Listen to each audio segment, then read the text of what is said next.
Hello दोस्तों, नमस्कार, जय हिंद। मैं अरविंद सिसोदिया एक बार पुनः आप सभी का हार्दिक स्वागत करता हूं सत्य के तो डिफेंस एकेडमी के ऑनलाइन प्लेटफॉर्म पर। तो दोस्तों, आज हमारा 7वां नंबर का टेस्ट सीरीज का सॉल्यूशन है। तो जल्दी से लाइव क्लास ज्वाइन करें, शेयर करें, कमेंट बॉक्स में जय हिंद अवश्य रूप से लिखें, प्रश्न पढ़े, ऑप्शन देके ऑप्शन से करेक्ट आंसर निकालने का प्रयास करें। चलिए दोस्तों, आ जाइए, पहला प्रश्न देखते हैं। संविधान सभा की स्थापना किस मिशन के तहत की गई थी? मोस्ट इंपॉर्टेंट सवाल है। आ जाइए, इजी सवाल है, आराम से आप इसका आंसर कमेंट कर सकते हैं। 4 ऑप्शन है आपके सामने। राजू सिंह जाजवा हमारे साथ जुड़ चुके हैं। अब इसका फटाफट कमेंट कर दीजिए दोस्तों कि संविधान सभा की जो स्थापना है वो किस मिशन के द्वारा की गई थी।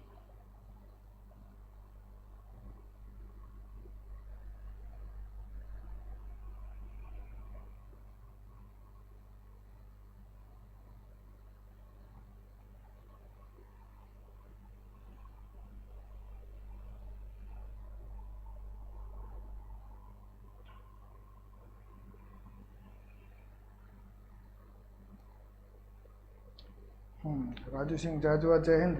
कमेंट कीजिए दोस्तों, क्लास को थोड़ा शेयर कर दीजिए, प्रश्न पढ़िए और उत्तर दीजिए उचित रूप से।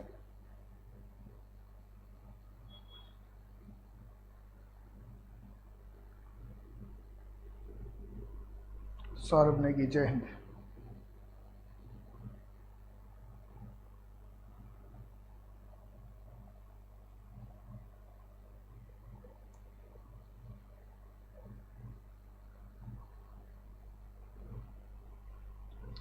आ जाइए दोस्तों, तो देखते हैं हम क्रिप्स मिशन कहा है इसमें सबसे पहले। तो क्रिप्स मिशन क्या था भैया?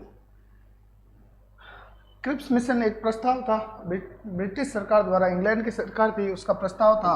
मार्च 1942 में ये भारत आया। और इसका क्या कारण था? इसको क्रिप्स मिशन इसलिए भेजा था क्योंकि द्वितीय विश्व युद्ध में जो ब्रिटेन है वो भारतीय सैनिकों की सहायता चाहता था, इसलिए क्रिप्स मिशन भारत भेजा और कहा कि आप हमारी सहायता करें। साइमन कमीशन, तो साइमन कमीशन से आपके सवाल क्या आता है कि साइमन कमीशन भारत कब पहुंचा? ठीक है, तो साइमन कमीशन भारत पहुंचा है 3 फरवरी 1928 को। ठीक है, 3 फरवरी 1928 को साइमन कमीशन भारत पहुंचा था। और उसके बाद काफ़ी विरोध हुआ था, लाहौर में हुआ था, कलकत्ता में हुआ था, और अनेक राज्यों में इसका विरोध हुआ। फिर साइमन कमीशन गो बैक के नारे भी लगाए थे। ठीक है, कैबिनेट मिशन करेक्ट आंसर हमारा हो जाएगा, कैबिनेट मिशन। ठीक है, तो कैबिनेट मिशन की सिफारिश पर संविधान सभा का गठन किया गया था। प्रश्न क्या आएगा कि किस मिशन की सिफारिश पर संविधान सभा का गठन किया गया था? कैबिनेट मिशन की सिफारिश पर। ठीक है, ये याद रखिएगा आप। 16 मई 1946 को कैबिनेट मिशन भारत आया। इसके 3 सदस्य थे। और कैबिनेट मिशन के आने के बाद दोस्तों क्या हुआ था कि भारत में संविधान सभा का गठन किया गया था, जिसकी प्रथम बैठक 9 दिसंबर को हुई थी, 9 दिसंबर 1946। चलिए, ये हमारा करेक्ट आंसर हो गया पहले का। दूसरा देखिए, अगला सवाल देखते हैं।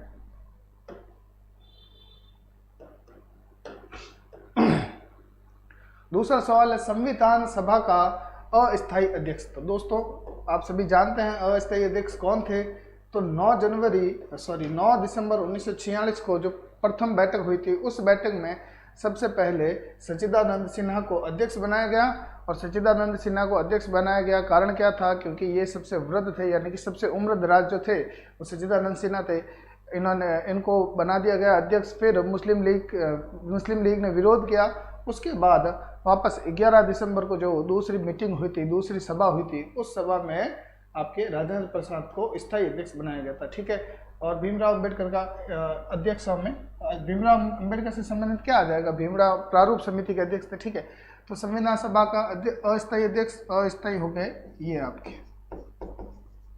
अस्थायी अध्यक्ष हो गए आपके सच्चिदानंद सिन्हा।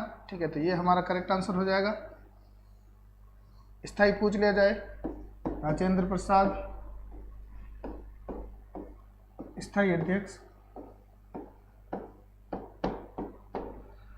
अंबेडकर जी से आता है प्रारूप समिति के अध्यक्ष। ठीक है, तो प्रारूप समिति के अध्यक्ष कौन थे? भीमराव अंबेडकर थे। इनमें से कोई नहीं का कोई ऑप्शन ही नहीं। चलिए, तीसरा ऑप्शन हमारा करेक्ट हो गया, सी ऑप्शन। ठीक है, अगला सवाल देखिएगा, सवाल नंबर है 3। ठीक है। राज्यसभा का सदस्य बनने हेतु न्यूनतम आयु क्या होनी चाहिए भैया? आयु सीमा आपकी कितनी होनी चाहिए न्यूनतम कि आप राज्यसभा के सदस्य बन सके? ये पूछा गया सवाल है। तो लोकसभा राज्यसभा दोनों की सदस्यों की आयु आपको याद करनी होगी। देखते हैं आप सभी के कमेंट। राजू सिंह जाजवा, सौरभ नेगी, अनुज कुमार, जय श्री राम सर, जय श्री राम। सौरभ नेगी 1942 में, ठीक है। 1942 में क्रिप्स मिशन आया था भारत, ठीक है। MS चौधरी चौटन, जय हिंद। हाँ, पहले में सी आंसर दिया था, दूसरे में आपने सी आंसर दिया, दूसरे में भी। तीसरे में क्या आंसर है? फटाफट कमेंट कीजिए। तीसरे में भी सी आंसर आ रहा है, MS चौधरी और सौरभ नेगी। सी में क्या है? 30 वर्ष, ठीक है, वेरी गुड, करेक्ट आंसर है, कोई समस्या नहीं है। 30 वर्ष आपका करेक्ट आंसर होगा। चलिए, तो राज्यसभा का सदस्य बनने के लिए हमें हमारी न्यूनतम आयु कितनी होनी चाहिए भैया? 30 वर्ष की आयु होनी चाहिए न्यूनतम राज्यसभा का सदस्य बनने के लिए। अगला सवाल देखिएगा, प्रश्न संख्या 4, भारतीय राष्ट्रीय कांग्रेस के प्रथम मुस्लिम अध्यक्ष। और ये कितनी बार ये सवाल पूछा गया, आप सभी ने रट लिया होगा, याद होगा, ठीक है। तो प्रश्न क्या है? प्रश्न है भारतीय राष्ट्रीय कांग्रेस के प्रथम मुस्लिम अध्यक्ष कौन थे? आगा खां, बदरुद्दीन तैयब जी। बाकी ये दो नाम जो आपको दिख रहे हैं, ये दोनों आपके मुस्लिम समुदाय से तो जुड़ नहीं रहे हैं, तो आप उचित रूप से इन दोनों में से आंसर दीजिए, ए और बी में से। फटाफट कमेंट कर दीजिए।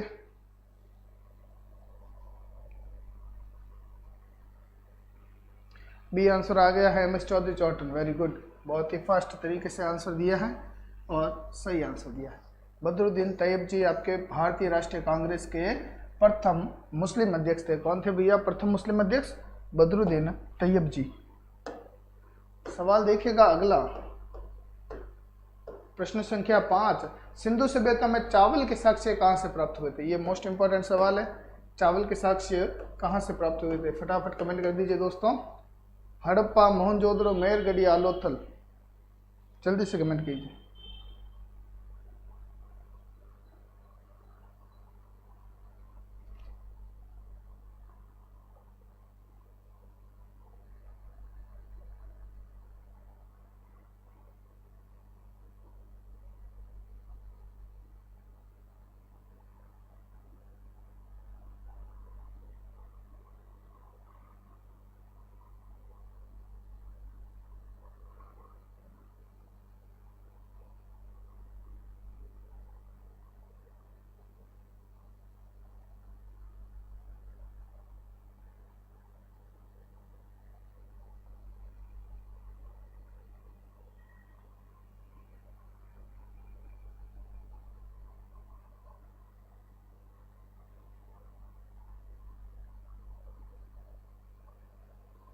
हाँ दोस्तों, आंसर डी आ रहा सभी का, लोथल।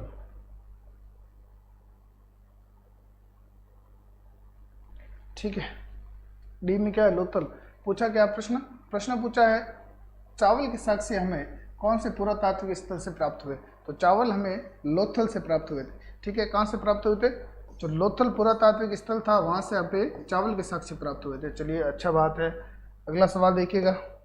बाकी हड़प्पा से माता देवी की मूर्ति और मोहनजोदड़ो से आपके नर्तकी की काशी की मूर्ति मिली थी, ठीक है। अगला सवाल देखिएगा, प्रश्न संख्या 6, मंत्र उच्चारण एवं देवीय स्तुतियों से संबंधित वेद।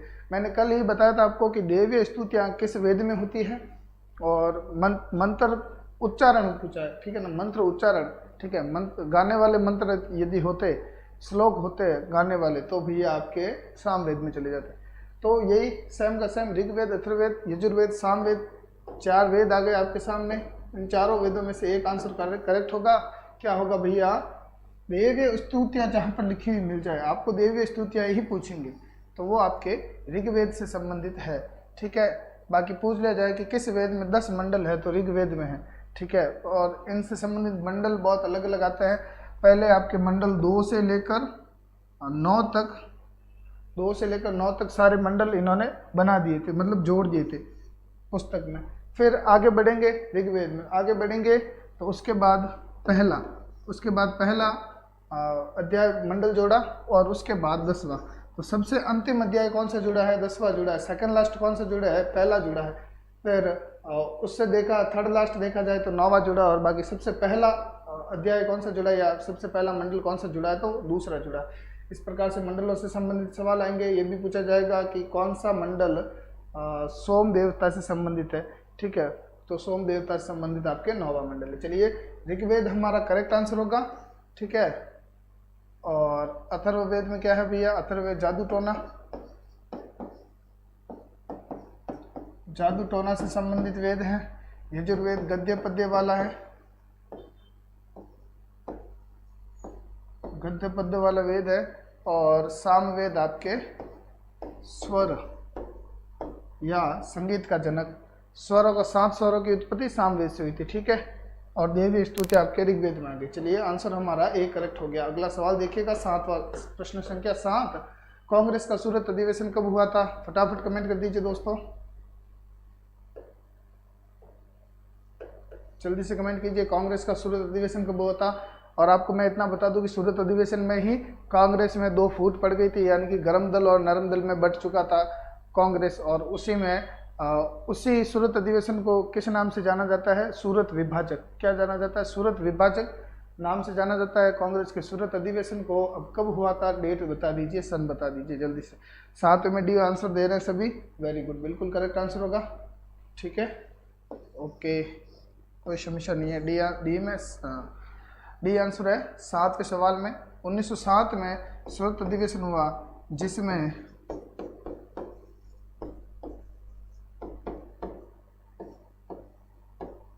कांग्रेस 2 भागों में विभाजित हो गई थी।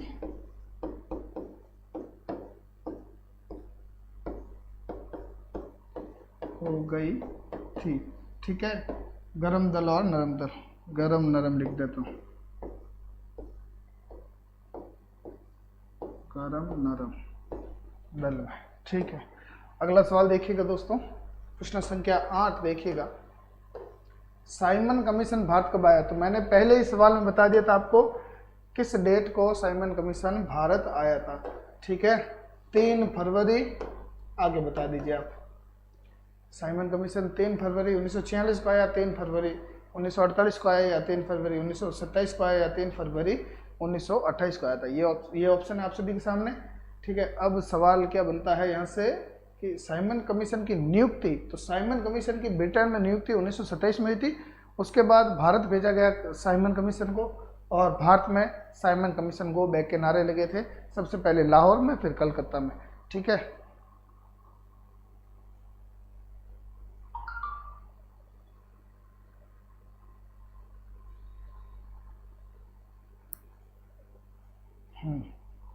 आठ में डी आंसर आ रहा है, वेरी गुड, बिल्कुल करेक्ट आंसर होगा। क्या आंसर होगा? 1928 को साइमन कमीशन भारत पहुंचा था, ठीक है ना। प्रश्न क्या है, साइमन कमीशन भारत कब आया? तो 1928 को आपके साइमन कमीशन भारत आया था, करेक्ट आंसर हो जाएगा, वेरी गुड, बहुत अच्छे।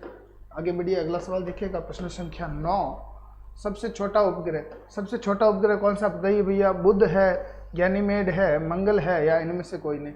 तो देखा जाए दोस्तों,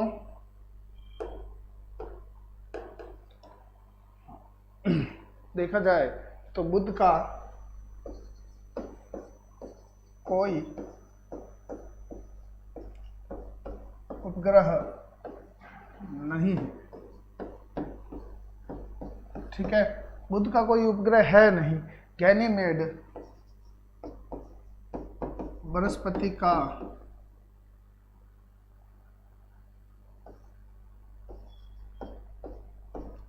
सबसे बड़ा उपग्रह है, ठीक है। मंगल के उपग्रह फोबोस बड़ा है,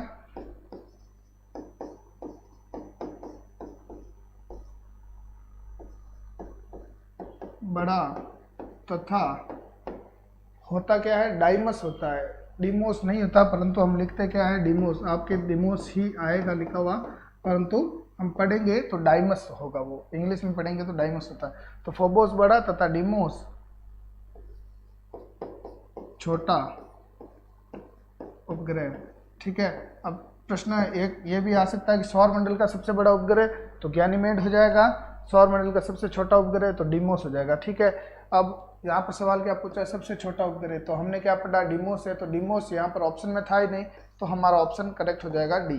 ठीक है, डी ऑप्शन हमारा करेक्ट हो जाएगा कि इनमें से कोई नहीं है। तो ये हो गया आपका। चलिए अगला सवाल देखिएगा, प्रश्न संख्या 10, प्रश्न पढ़िए, उत्तर दीजिए। ठीक है, प्रश्न क्या है, विश्व की सबसे ऊंची पर्वत श्रृंखला कौन सी है? फटाफट कमेंट कर दीजिए। विश्व की सबसे ऊंची पर्वत श्रृंखला पूछिए, लंबी नहीं पूछिए, याद रखिएगा। ठीक है, जल्दी से कमेंट कर दीजिए दोस्तों।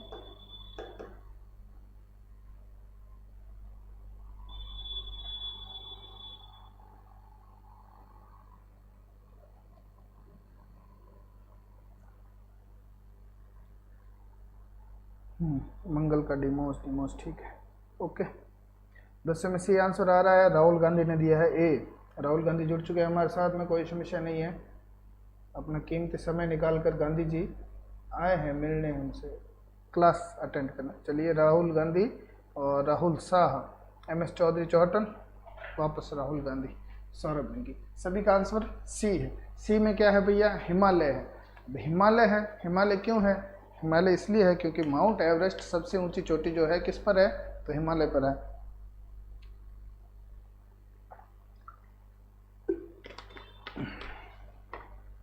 तो देखा जाए दोस्तों, विश्व की सबसे ऊंची पर्वत श्रृंखला पूछी हमें, तो पर्वत श्रृंखला सबसे ऊंची कौन सी हो जाएगी? हिमालय, क्योंकि यहाँ पर माउंट एवरेस्ट है।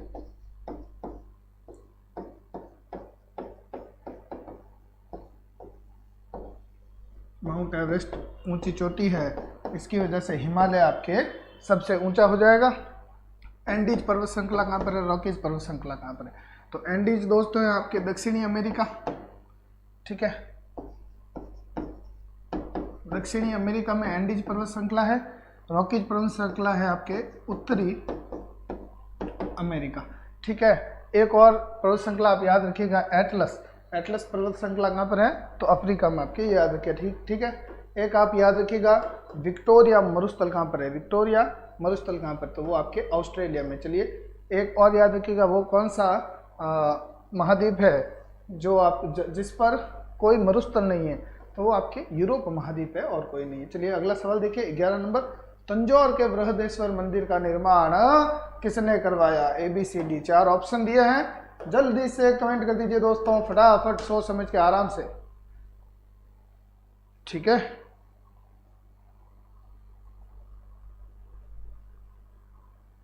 आठ 8,848, 8,850 भी ऑप्शन आ सकता है आपके सामने, है ना? तो याद रखिएगा, दोनों ऑप्शन में कंफ्यूज मत होना। यदि 48 दिया हुआ हो ऑप्शन में तो बिल्कुल आपका 48 ही करेक्ट होगा, और 48 और 50, 48-50 दोनों दिए हुए हो तो आपके 48 करेक्ट होगा, और 48 दिया हुआ ही ना हो तो आपको 8,850 मीटर की ऊंचाई देनी पड़ेगी माउंट एवरेस्ट की, और किसी की नहीं। ठीक है, ये बात याद रखिएगा। और हिमालय की ऊंचाई बढ़ती जा रही, घटती नहीं जा रही, ये याद रखिएगा। ये आंसर दिया है सभी ने, राहुल गांधी, राहुल शाह, रघुवीर सिंह सोलंकी, ए आंसर, राकेश सैन, राकेश सिंह, MS चौधरी चौहटन, सौरभ नेगी। चलिए 11 में ए, चोलो द्वारा, वेरी गुड।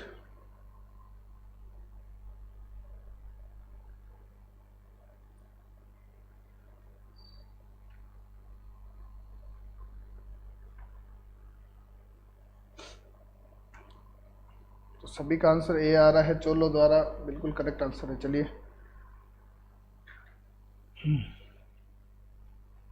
तंजौर के बृहदेश्वर मंदिर है ना, बृहदेश्वर नहीं है, बृहदेश्वर है, परंतु कोई समस्या नहीं, आप समझ सकते हैं। तंजौर का बृहदेश्वर मंदिर चोलों द्वारा बनाया गया।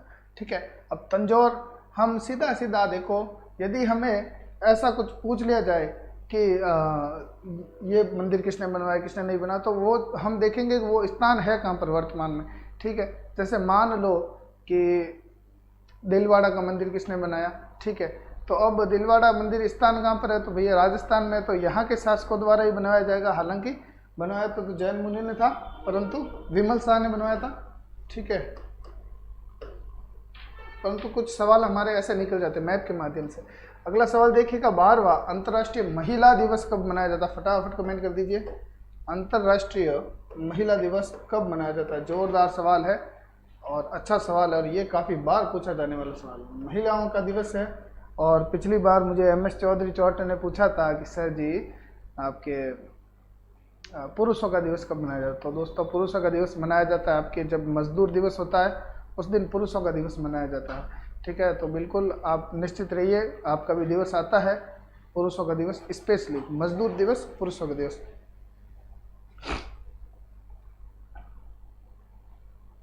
राहुल गांधी जी आपका इशारा है, आर्मी एग्जाम कराना है, सपोर्ट लगाओ भाई, राहुल गांधी आवड़ा आप।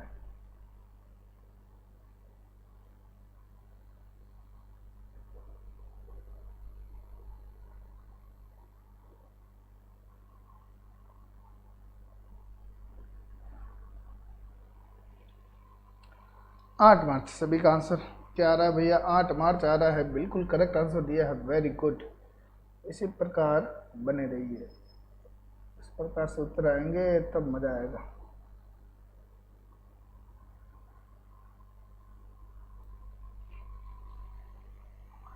ठीक है, हाँ 1 मई, 8 मार्च महिला दिवस,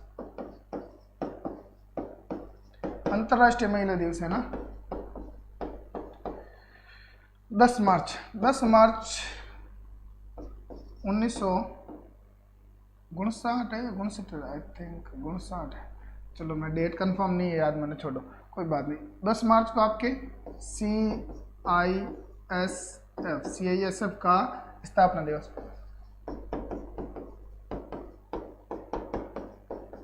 स्थापना दिवस। ठीक है, बाकी 1 मई आपने याद है, 1 मई मजदूर दिवस, ये है हमारा पुरुषों का दिवस। और एक और कारीगर दिवस आया करे, कारीगर दिवस याद है क्यों है, मिस्त्री दिवस, वो होता है आपके इंजीनियर्स जो डे होता है उसको हम हिंदी में अगर पढ़ा जाए तो मिस्त्री दिवस पढ़ा जाएगा।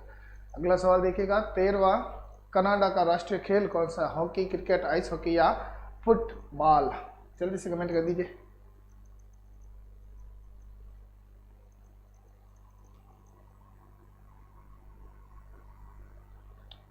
1969, हाँ 1969 है, 1979 तो नहीं होगा भाई। CISF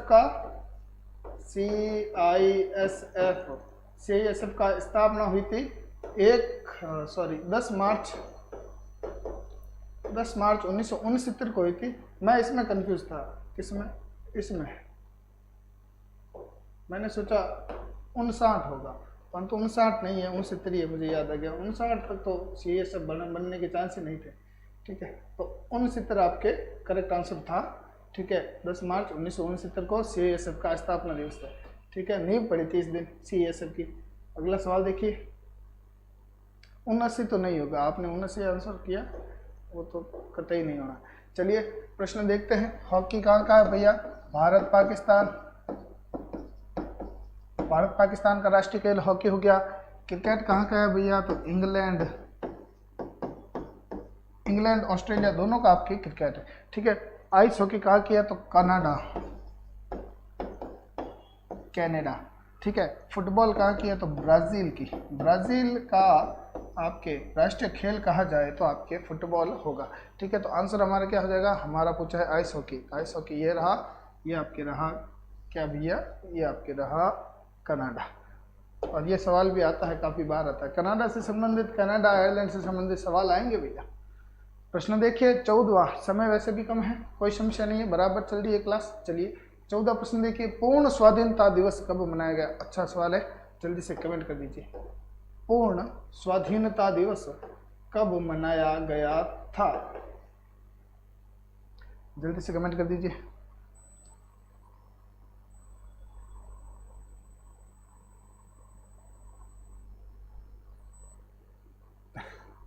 हाँ 1 महीने मजदूर छुट्टी हुआ है और ठेका सब खुला रहे उन दिन,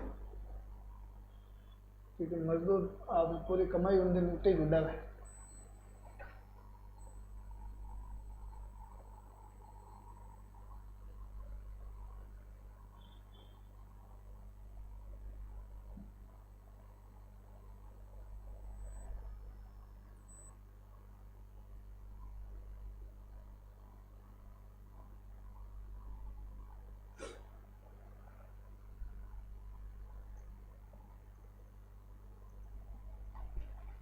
चलिए आंसर आ रहा है आपका 1930 सभी का। ठीक है, तो पूर्ण स्वाधीनता दिवस, पूर्ण स्वाधीनता दिवस 26 जनवरी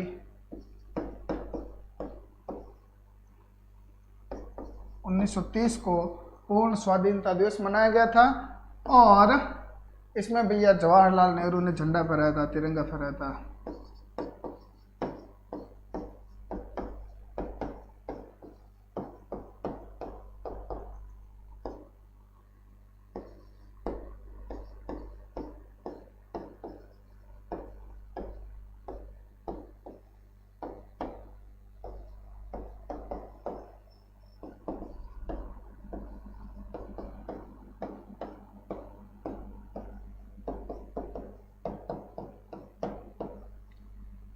ठीक है, तो ये होगा आपका आंसर। 26 जनवरी 1930 को जवाहरलाल नेहरू ने झंडा फहराकर पूर्ण स्वाधीनता की मांग की थी।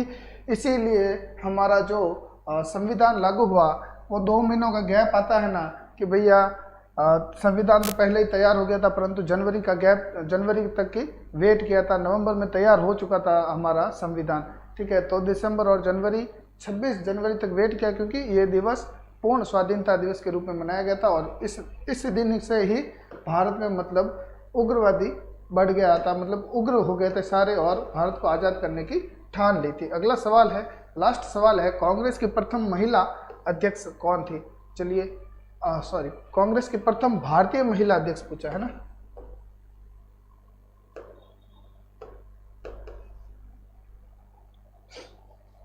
तो अमृता कौर, एनी बेसेंट, सरोजनी नायडू या मीरा कुमारी। चलिए, तो एनी बेसेंट से संबंधित क्या आ जाएगा? प्रथम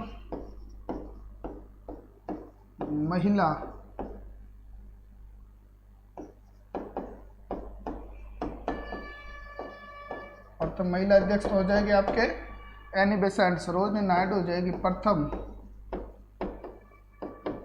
भारतीय महिला अध्यक्ष। ठीक है, आंसर करेक्ट कौन सा होगा? आंसर करेक्ट होगा हमारा सरोजनी नायडू। प्रश्न में पूछा है प्रथम भारतीय महिला। ठीक है, तो भारतीय महिला हो जाएगी हमारे सरोजनी नायडू।